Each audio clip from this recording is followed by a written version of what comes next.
Hi, welcome to my YouTube channel. So I'm currently right here in the office, like if you can tell from my environment and everything. So I'm going to go straight into this video because I feel like if I don't do this now, I'll probably never get the urge to. So this is the best time for me to do this. And it is reading some of my cover letters. I think I'll be reading about 2 of my cover letters that got me global opportunities. So the first one I'm reading is for an internship and the second is for a fully funded conference. Both of these cover letters got me the opportunities I applied for. Now, this is the thing I want to say at this point. If you are going to be using AI for any reason, I would advise you to make sure that you at least write the initial draft first and then maybe tell AI to help you polish it or restructure it in certain ways to meet up with the standard for the application. I would never advise anyone to use solely AI to submit an application. It is always a red flag once the person reviewing your application picks up on it, so make sure to avoid it at all costs. The second thing, and I've also made this mistake myself, is not making your cover letter personalized enough. So even if I am reading you this cover letter, for example, it would definitely not apply to you. I am only reading this cover letter for you to have an idea of the structure and the flow that your cover letter should have. This is not a sign to extract this cover letter and use it word for word for any other application you may be submitting. So if that is clear, let's dive right into it. So the first one says, "Dear hiring team, I am writing to express my deepest interest in the sexual and reproductive health and research." Dash plus whatever you're applying for, right? This presents a compelling opportunity to apply my academic background, professional expertise, and passion for the climate and gender justice nexus. Over the past 8 years, I have developed expertise in research, advocacy, project management, and stakeholder engagement with a focus on advancing gender equality and addressing systemic inequalities within climate and education sectors. My academic background includes a master's in international human rights law from the University of Leicester, where I focused my dissertation on the legal responses to the impact of climate change on the rights of sub-Saharan African women, a focus on the Niger Delta Nigerian women. This dissertation not only earned a merit but was commended by my academic supervisors for its socio-economic persuasion and advocacy approach through storytelling. Full stop. This work aligns directly with the name of the organization's commitment to evidence-based initiatives addressing climate change and SRHR. As the founder of Hajim Initiative, a Nigerian non-profit, I have successfully led programs at the intersection of climate justice and gender advocacy. Notable achievements include drafting a gender-responsive climate adaptation policy in collaboration with the Netherlands government for Lagos State. These efforts directly address the climate vulnerabilities of marginalized women while fostering inclusive solutions. I have also consulted on projects analyzing the impact of climate change on women's rights and spoke on these issues at global forums, including the Women Deliver Conference in Kigali and the United Nations Commission on the Status of Women in New York, where I presented on financing SRHR for climate justice. Now, another paragraph. My key strengths that align with the goals of this internship include research and evidence-based advocacy. I have extensive experience in developing analytical reports and policy briefs. Recently, I presented at the International Conference on Human Rights, Sustainability and Climate Change on the role of the private sector in mitigating climate change in the Global South. Furthermore, through collaborations with government entities and civil society organizations, I have honed my ability to engage stakeholders effectively. Full stop. Organizing workshops and contributing to interagency working groups have also deepened my understanding of the critical intersection between climate resilience and public health. Now, let me just pause here to say, from everything I've been reading, can you tell that I am applying for something that has to do with climate and SRHR, even though this is not everything I do? So I went on to say, beyond this strength, I am committed to the organizations. So I listed out their core values: the core value of teamwork, respect for diversity, and a culture of continuous learning. My work is consistently guided by collaboration and inclusion, as demonstrated by my leadership within Hajim Initiative, the Women and Gender Constituency under the Women's Environment and Development Organization, in brackets WIDO, and several international organizations. This internship is an exciting opportunity to contribute to the organization's mission of strengthening SRHR research and policy in the context of climate change, while enhancing my expertise through collaboration with global leaders. I am enthusiastic about the chance to expand my knowledge and apply my skills to contribute to transformative outcomes for vulnerable communities. Thank you for considering my application. I would be honored to contribute to the important work of the organization, and look forward to the possibility of joining your team. Yours sincerely, Heritage Sanmi-Lawal. You see? Now, let me highlight two things that may have gotten me this role. Number one, my cover letter was very tailored to what I was applying for. So this is the thing. The first thing you want to do when you're drafting your cover letter is write every single thing, experience, academic background that ties yourself to the opportunity.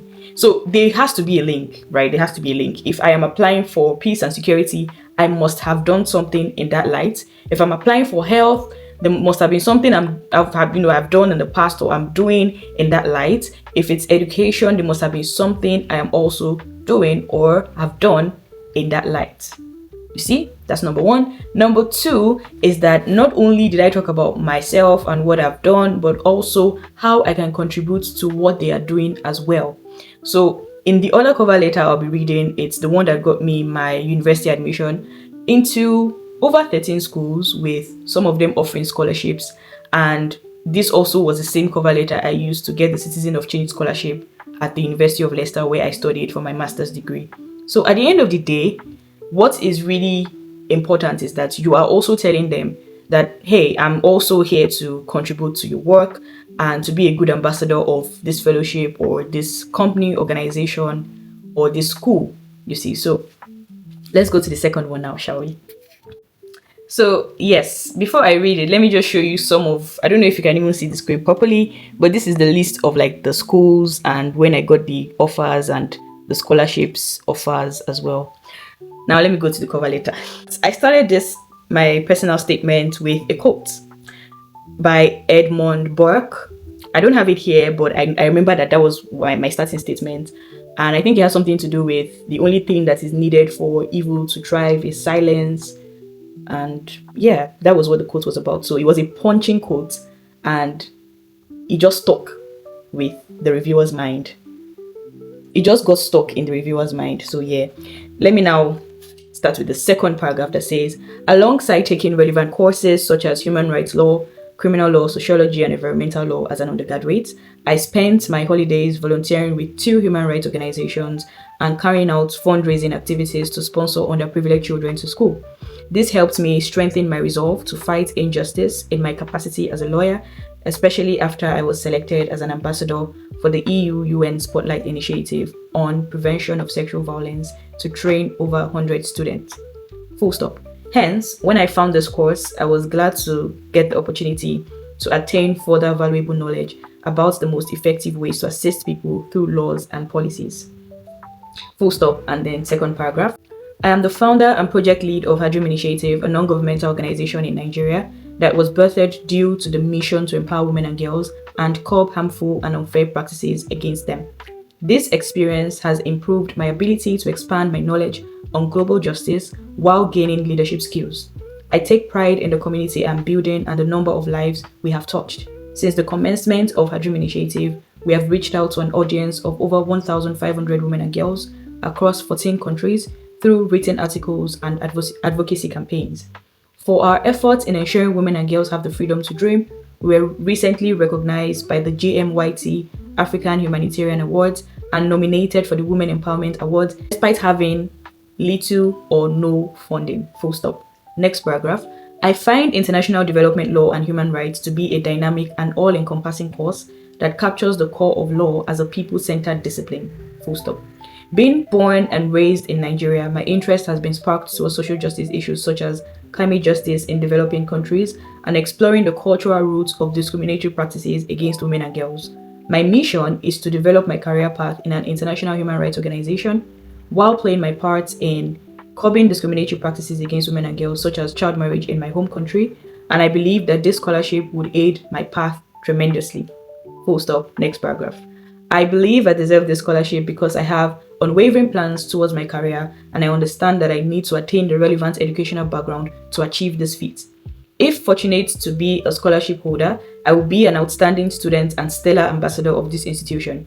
I plan to repay the faith shown in me by achieving my career goals and carrying out community projects that will highlight the dedication that the university has to development and human rights. Full stop.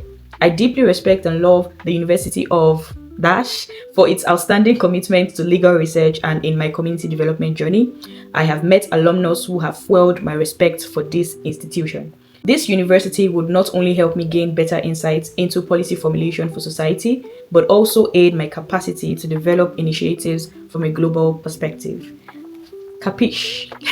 I don't even know what that means, but I just hear it a lot, so capiche. So this cover letter is one of the best cover letters I've written, funny enough. Not in terms of getting opportunities, because I mean, I've written better cover letters than this since this time. This was written in 2022, 2023, thereabouts. So definitely I've gotten better with writing. That is the thing about cover letters, really. The earlier you start, the earlier you get better. You continue to make mistakes and then you learn from those mistakes. My first cover letter, if I read that one, you're going to cringe because the mistakes were so much, the typos. There was no flow. It was a straight paragraph and I just wrote out everything like that. And I still got the opportunity. Funny enough, this was back in 2019. So definitely things have changed. You know, a lot of these spaces have now become very competitive. And I'm saying this because the year before I wrote this cover letter, my brother wrote a similar cover letter and he got was it a full scholarship now? I can't remember, to Nottingham Trent University in the United Kingdom. But while trying to use that same cover letter, I wasn't getting the same opportunities he applied for. So it's not about the cover letter per se. It's how your story flows in a very structured manner, in a way that is convincing. So you see that I also made mention of the fact that I had met people who had graduated from the university, which was true. And I saw their journeys were so inspiring. And I felt like, you know what, I need to attend the uni this person attended. So that's a personal perspective. You can bring in a perspective that is very different from what I've read out, but still having a flow and a structure that is persuasive enough to get you that opportunity. The last thing I would say, because in reading this cover letter, I'm also seeing a lot of mistakes that I made. The only figure I mentioned here was the impact number of my organization and number of years as well, which is good, but I feel like I could have added more figures because people work a lot with statistics, you see. So number of years, number of people, those things really help. Imagine someone saying, oh, I've written reports for many organizations, and someone saying that I have written so and so reports. You know, you're keeping the track of the numbers. It's more believable. If someone is telling you, oh, I have won many souls for Christ in the year 2022 or 2025, you'll be like, okay, many souls, okay. But if someone says, oh, in just 1 month I won 100 souls to Christ, that is more believable, right? You see, ultimately I've just given you the hack to get this opportunity that you've been waiting to get. Let me even give you another bonus. So I have an ebook called Engaging the Global Audience with 100 links. How many links did I say? 100 links to networks, communities, repositories, and opportunities that come straight to your email. Now, these 100 links are links that have helped me personally, and I decided to curate them and make as an ebook, as a digital product, so that you can get it and have these opportunities in your hands as well. This year, the only way you would not get the opportunities you are seeking is if you're not making the effort. As long as you put in the work, this can definitely be the year that you travel, that you explore the world, and most importantly, that you elevate in your career, you elevate in your networking, you elevate in your background, your knowledge bank. It just makes you richer as a person. Your quality as a person just gets better and better every single time. So make sure you get that digital product. Until next time, bye for now.